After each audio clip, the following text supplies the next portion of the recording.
여기 조선의 독립을 최소 10년 이상 앞당긴 것으로 평가받는 역대급 일본인이 있습니다. 그의 이름은 무타구치 레냐.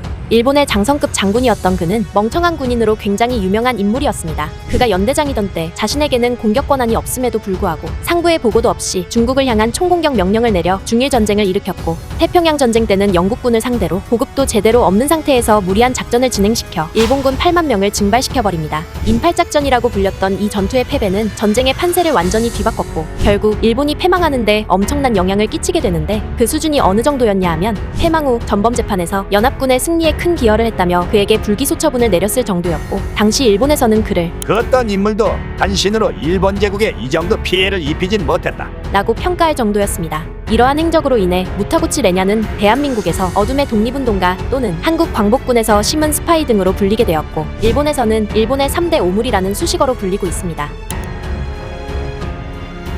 여기 대한민국에서 어둠의 독립운동가라 불리는 역대급 일본 군인이 있습니다. 그의 이름은 도미나가 교지. 그는 현재 대한민국에서 어둠의 독립운동가로 불리는 3명의 일본 군인들 중 가장 무능한 것으로 알려진 인물입니다. 그러나 그런 그에게도 엄청난 능력이 하나 있었는데, 그것은 바로 정치질 능력이었죠. 그는 친히 내린 줄타기, 그리고 군부 인사들과 재벌들을 연결하는 브로커 역할을 자처하며 무려 육군 차관까지 승진합니다. 그러나 문제는 그의 군사적 역량이 사실상 거의 패급 수준이나 다름없다는 것이었습니다. 도미나가가 차관이 된 이후 카미가제 작전을 무리하게 밀어붙이면서 일본 항공군 전력을 절반 이하로 뚝 떨어뜨렸고, 이것은 결국 일본의 패망으로 이어지게 됩니다. 심지어 도미나가는 전쟁이 점점 일본에게 불리해지자 수송기에 술과 기생을 잔뜩 실어 후방으로 도망쳐버리기까지 했고, 결국 일본의 그 어떤 병사들도 그에게 격리를 하지 않는 상황에까지 이르게 됩니다. 이러한 행보로 인해 도미나가 교지는 일본에서는 3대 오물로, 대한민국에서는 어둠의 독립운동가 또는 광복군 스파이 등으로 불리게 됩니다.